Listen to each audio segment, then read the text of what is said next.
Bom dia a todos. Espero que todos vocês estejam bem. Hoje vamos falar a respeito da Agenda 8. E ali, apesar, né, eu estava com a palestra aberta, já vou aproveitar e divulgar para vocês. Olha, pessoal, antes de falar da Agenda 8, então vamos falar sobre a palestra? Olha só que interessante. Então, para quem puder, né, ó, quinta-feira, dia 25 de setembro, às 19h30, teremos uma palestra do professor Rodrigo Bressan, tá? Então, vamos continuar falando de IA, esse assunto, o assunto do momento, continua sendo o assunto do momento. Então, quanto mais a gente conhecer melhor, principalmente para a nossa área, tá bom? Então, recomendação aqui da professora sobre a palestra.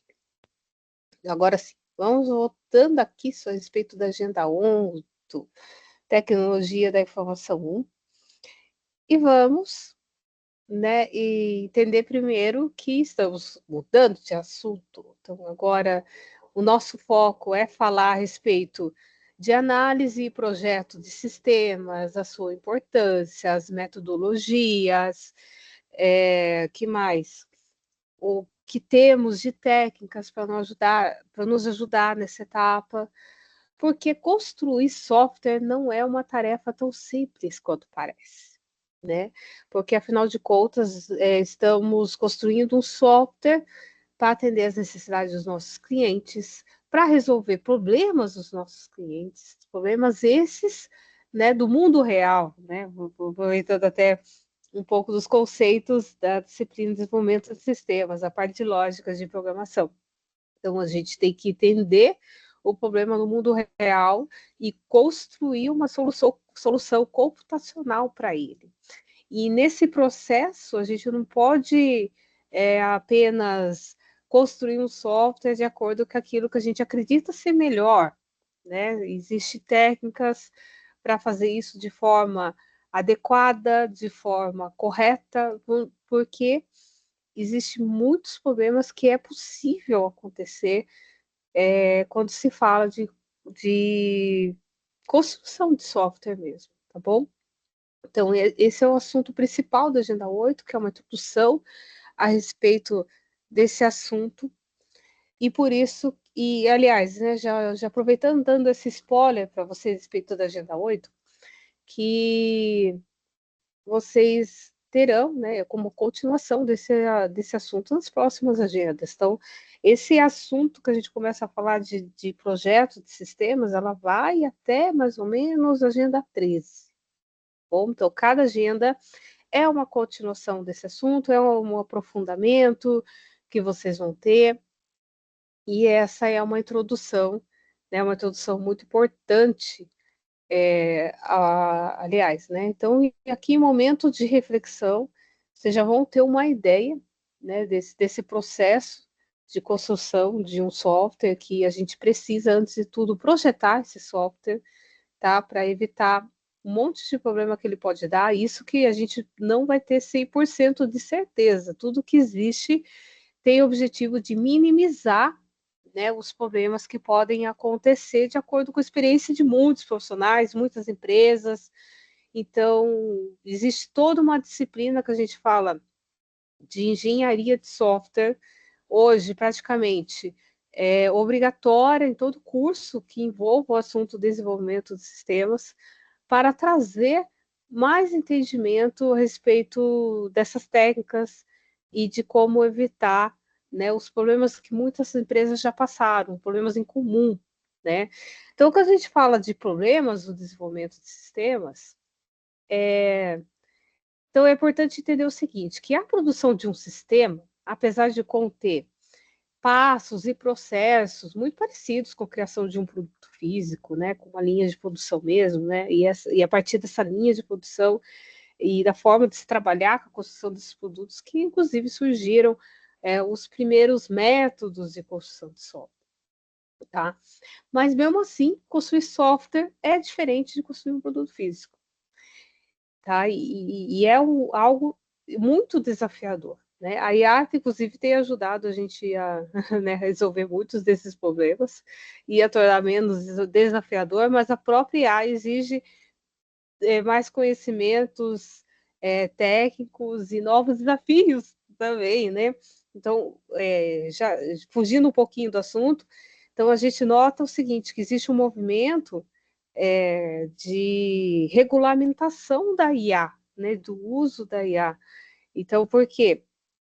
Tem pessoas que têm usado o IA com finalidades que muitas vezes, inicialmente, não foram pensadas, né? Quando se criou a IA, pensaram o seguinte, vamos usar a IA, as pessoas vão usar a IA mais para essas tarefas de trabalho, de estudo, mas a gente vê um movimento de pessoas usando IA até mesmo para terapia, né? E está começando a surgir casos de pessoas que, depois de conversas com o ChatGPT, se mataram.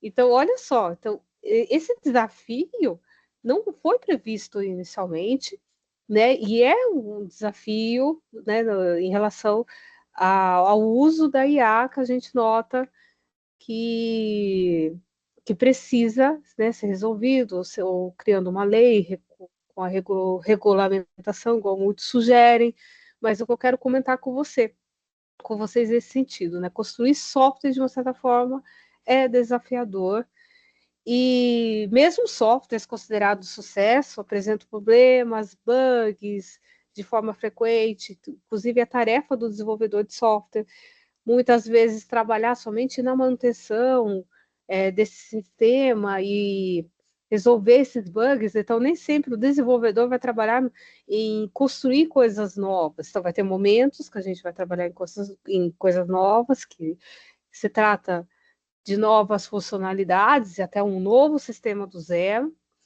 mas vai ter momentos que vamos trabalhar somente na correção de bugs, tá bom?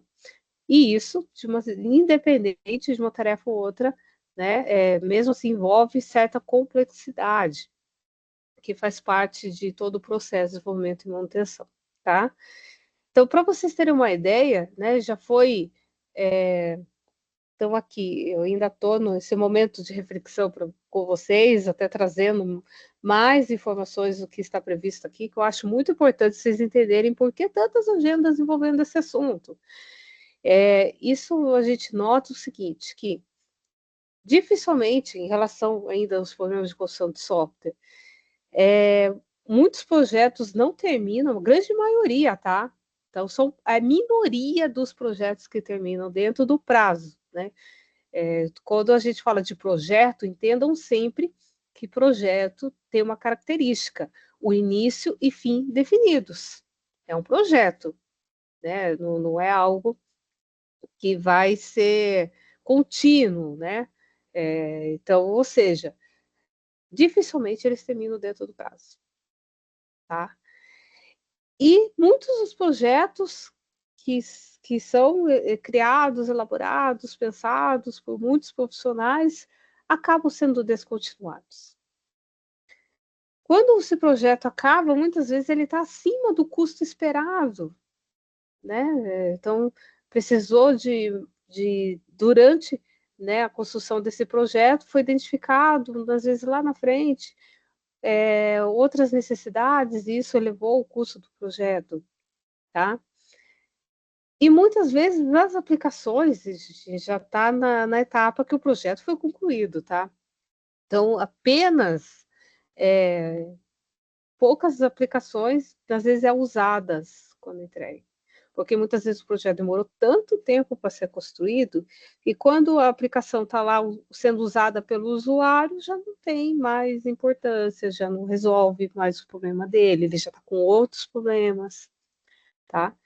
E fora que metade, gente, quase metade dos softwares entregues nunca foram usados. É muita coisa, tá? Então, esses problemas, eles foram identificados já em um relatório, tá? De uma pesquisa do, como é que pronuncia? Charles Rapport, tá? Então, ele fez esse alerta desses problemas, isso foi um relatório muito antigo que foi apresentado, coisa de 30 anos atrás, mas ainda o desenvolvimento atual de sistemas passa por problemas semelhantes, tá bom? Então, muitos desses problemas persistem até os dias de hoje, tá?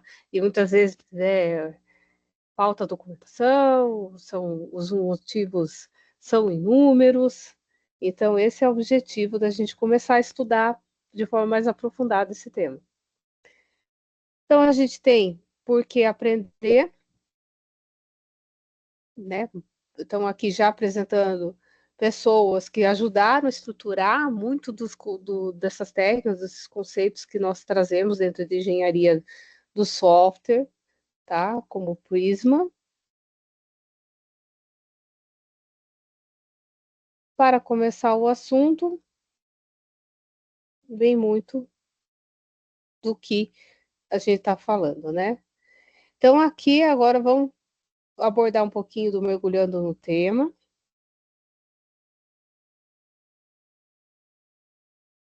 Boa.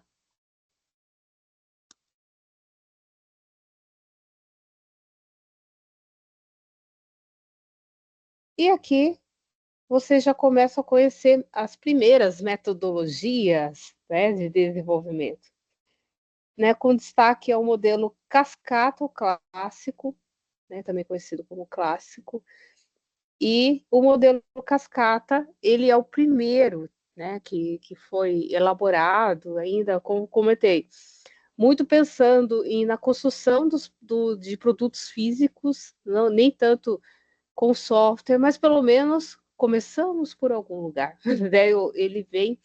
Ele é muito importante, e é importante ressaltar que ele ainda é usado em muitos lugares, mas assim, os lugares que se encaixa, né? É importante falar.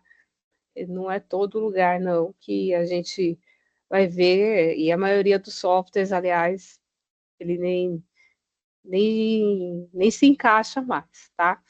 Então, assim, vamos tentar resumir um pouco disso daqui, né? Do modelo em cascata ou clássico. Né, ele surgiu porque acreditava-se muito que para produzir um sistema era necessário apenas seguir um conjunto de passos sequenciais, ó, como vocês podem observar aqui no desenho, semelhante à construção de um produto físico, como eu disse, e essas fases de desenvolvimento do sistema, e que existe até hoje, na verdade, o que procurou se fazer é adaptar um pouquinho como a forma de conduzir esse processo, tá? E por diversas razões isso aconteceu. Então, vou falar, né, quando começou, basicamente, acontecia que um analista de sistemas visitava, ia lá na empresa, de forma física, marcava lá um encontro, né, com o cliente interessado, coletava todas as informações relacionadas ao sistema, voltava, né, para o seu escritório, para a sua empresa, e iniciava a produção desse sistema. Depois de um tempo considerável, né, e esse tempo podia levar meses ou até mesmo anos, ele retornava com o sistema embaixo do braço para a empresa e falando, ó, tô aqui, vou implantar e vocês vão usar, tá? Atualmente, é fácil de entender que essa forma de trabalho não tem como dar certo, né? Não é tão simples assim, essa é a questão que por esse problema, né, de exigir que todas as etapas elas tinham que ser feitas dessa forma sequencial, tá? E acabava que isso demorava demais, né? Porque supõe o seguinte: foi feita a etapa de definição de requisitos, o que esse analista fez o projeto, né? Começou a desenvolver. Aí o desenvolvedor fala assim: ei, tá faltando uma informação aqui. Se faltou uma informação, eu não tenho como continuar. Aí voltava lá para o analista. Então, ou seja, ficava. Esse desenvolvedor que já tinha começado, ele fazia o quê? Nada. Né? Ficava lá, esperando, né, o analista resolver, conseguir a informação que ele precisava para poder continuar. Então, olha só, quantos problemas, e aí você já começa a entender aquilo que eu estou falando, que o custo ficava muito elevado na construção de software, tempo para a construção era maior, né? Porque o cascata tem essa característica, eu só posso passar para a próxima etapa se a outra etapa tá linda, redondinha, né? Tudo que eu preciso dessa etapa tá ok. Então, olha só, um outro exemplo de situação aqui. O software já foi desenvolvido. Ele vai lá, o analista vai lá para a empresa para implantar, para os usuários usarem. Aí aparece um bug. Ó, já interrompe a integração, tem que voltar para a etapa de desenvolvimento. Então, é bem complicado seguir o modelo cascata na maior parte do tempo.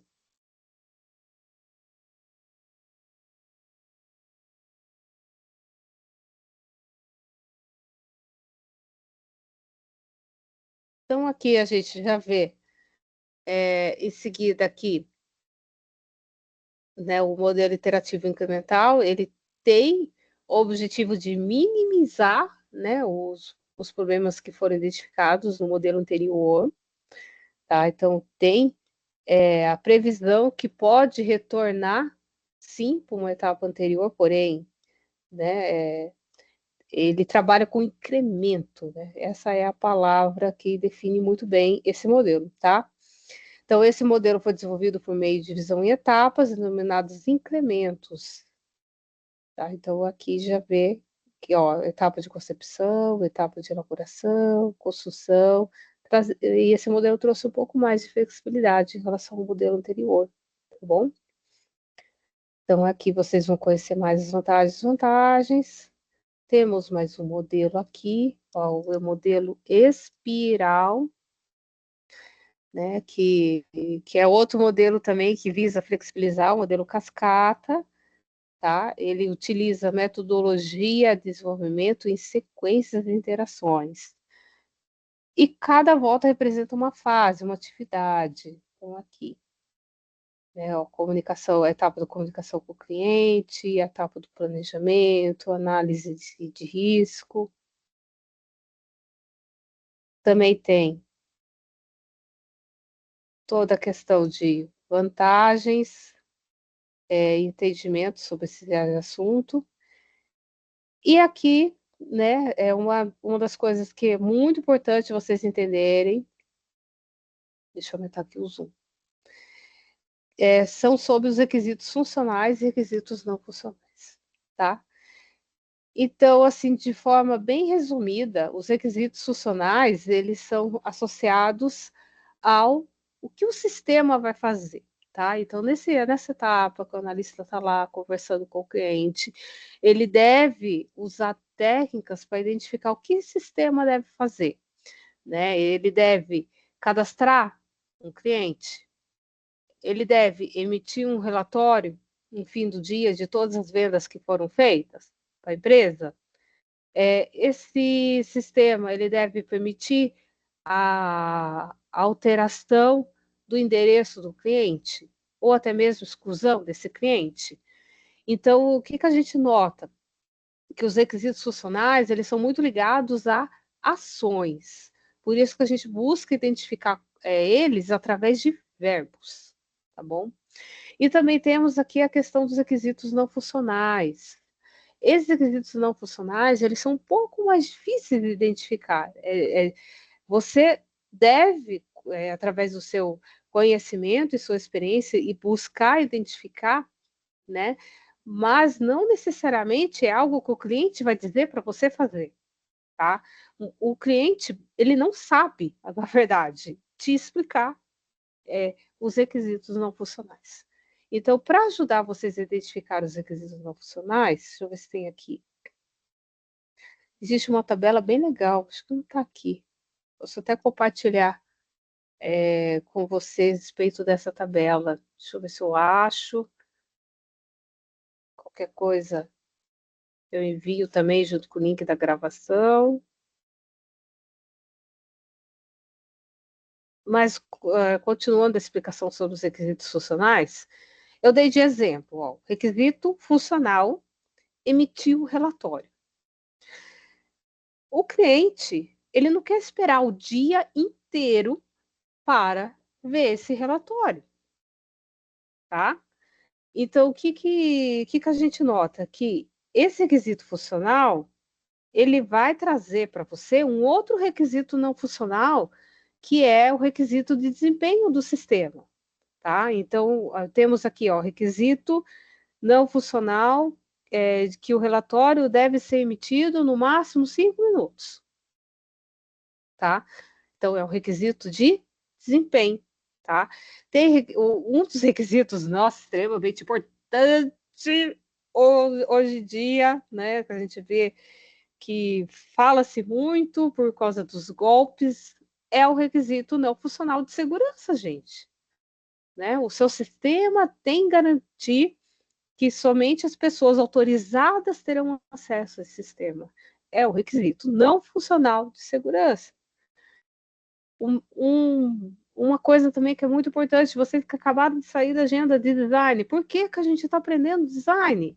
Para garantir que o usuário consiga usar os nossos sites, o nosso sistema, de forma fácil. Então, a gente nota aqui que temos o requisito não funcional de usabilidade, tá? Então, cadê essa tabela? Ó, deixa eu trazer essa tabela aqui para você. É o que eu quero, a tabela.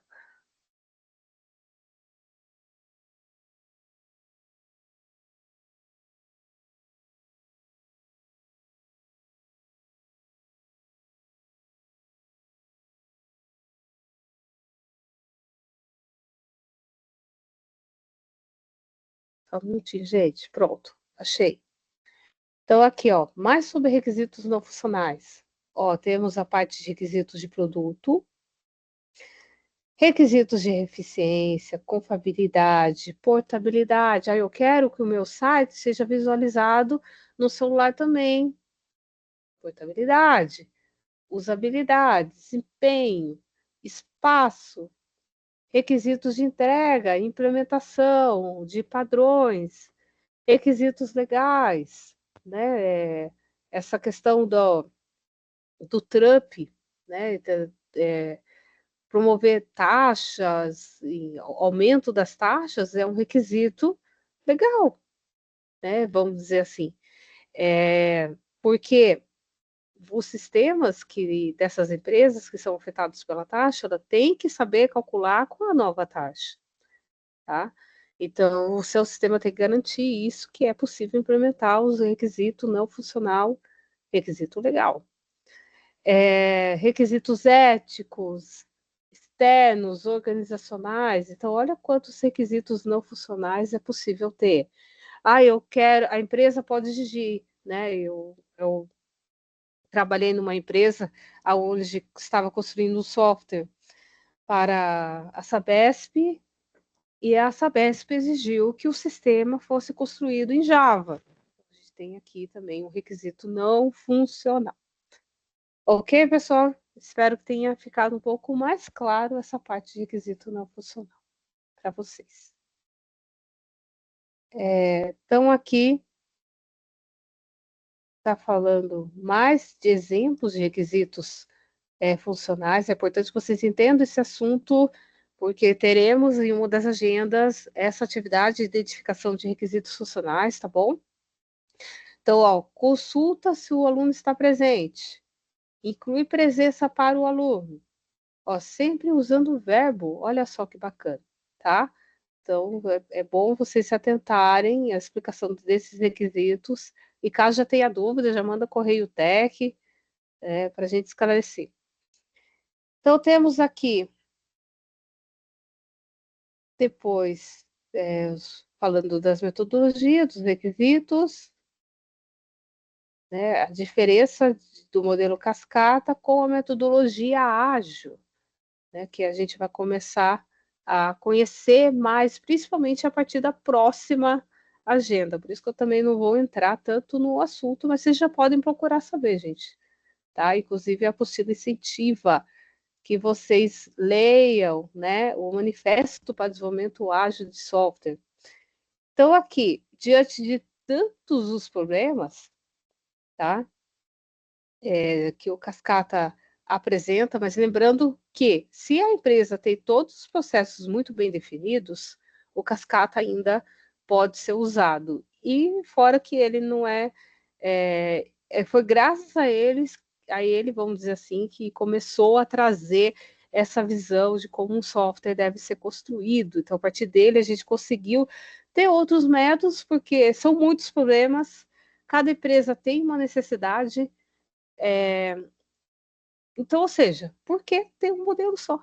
É isso que eu quero trazer para vocês, né?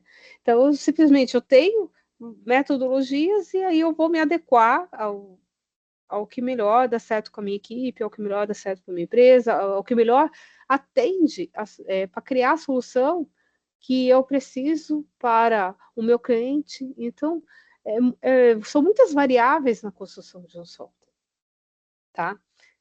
Então, o que é interessante você saber aí nesse primeiro momento sobre o Manifesto Ágil, que foi elaborado a partir do ano 2000, tá? O Manifesto Ágil se refere a uma declaração de valores e princípios essenciais para o desenvolvimento de software. Olha que bonito. E foi tipo assim, sabe, uma reunião de uma galera que aconteceu em 2001, tá? Que envolvia bastantes profissionais experientes, né, da área de desenvolvimento de sistemas, e eles, ó, estavam lá conversando, ó, empresa tem esse problema, a minha tem outra, então eles buscaram apresentar os aspectos positivos, né, do que eles usavam onde eles trabalhavam, e no fim esse evento gerou um momento de mudança de paradigma que é usado por muita gente, tá? Então isso gerou uma mudança na maneira de conduzir o processo de desenvolvimento, tá?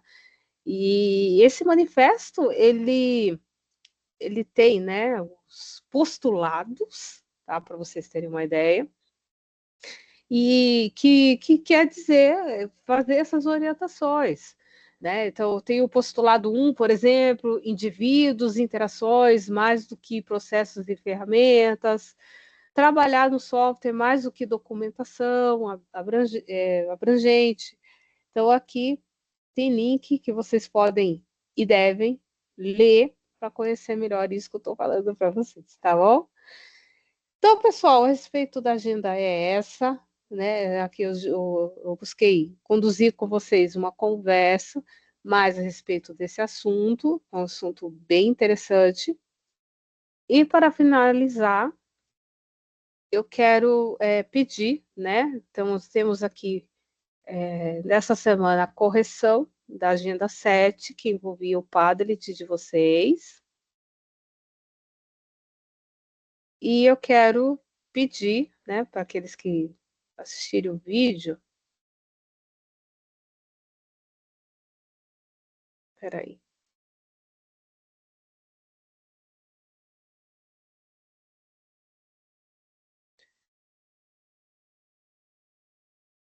Espera aí, gente. Estou abrindo o Padlet de vocês. Ficou muito bacana, tá? Gostei muito do que vocês fizeram.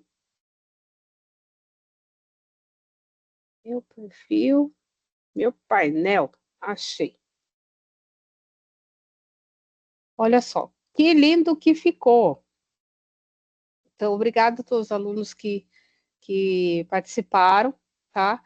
Porém, muitos ainda ficaram como anônimo, né? Eu coloquei para vocês essa observação, eu tenho que estar logada no Padlet, tá? Com a minha conta, para toda postagem que eu fizer aparecer meu nome, tá? Então, olha, eu fiz até a minha postagem aqui de exemplo, que eu estou logada, tá bom? Mas muitos ficaram como anônimo, tá? Então, por isso que eu já finalizei a correção. Caso você não concorde com a correção que eu fiz, então, por exemplo, eu apontei na sua correção que é, olha, você ficou com essa nota porque não foi encontrado comentários, ou seja, algo que era importante nessa atividade era você interagir com os colegas, não foi encontrado os comentários, e aí você me responde, tá? Ah, não, mas eu fiz os comentários, a gente, então me responde com print do seu comentário, que eu revejo a sua nota, tá bom? Mas assim, eu revejo a nota daqueles que já fizeram a publicação e tá aqui, ok? Você tem como provar. Quem não fez essa atividade deve aguardar a recuperação da agenda 7, tá bom? E também temos aqui, então, assim, o que eu peço para aqueles que já fizeram a entrega, confira o meu feedback. Caso não concorde, então é sinal que provavelmente eu não encontrei alguma coisa sua, e aí você me manda o correio tech com prints provando que você fez, tá bom? Combinado? Então esse é o recado final que eu tenho para vocês. Então, boa semana para todo mundo e até mais.